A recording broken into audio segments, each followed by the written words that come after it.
Bonjour, je suis Monsieur Faux-Alain-Glove René.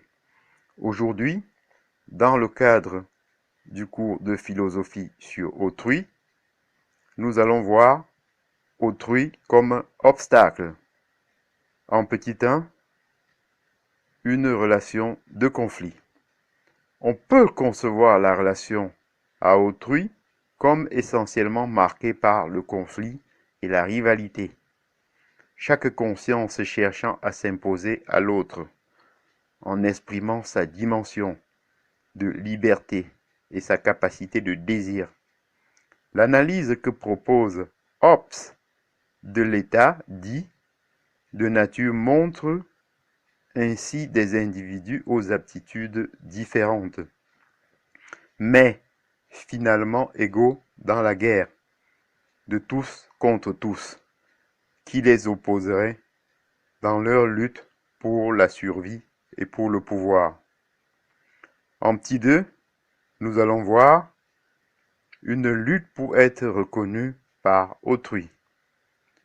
D'une autre façon, Hegel montre que la conscience de soi passe par une lutte pour la reconnaissance, véritable lutte à mort dans laquelle chaque conscience cherche à être reconnue par l'autre comme conscience, en montrant sa capacité à risquer sa vie.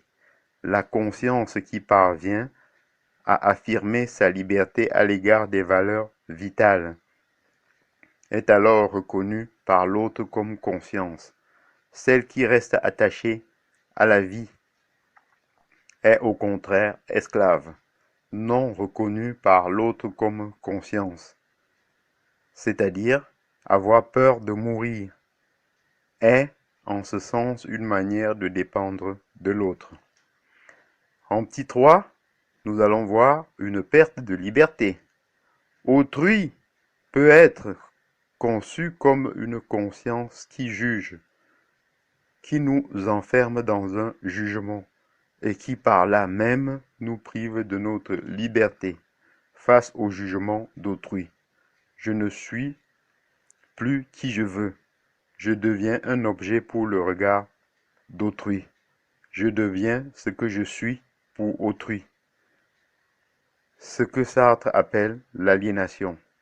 Ainsi, j'en ai donc terminé avec autrui comme obstacle. Prochainement, nous verrons autrui comme moyen. Je vous en remercie. Bonjour.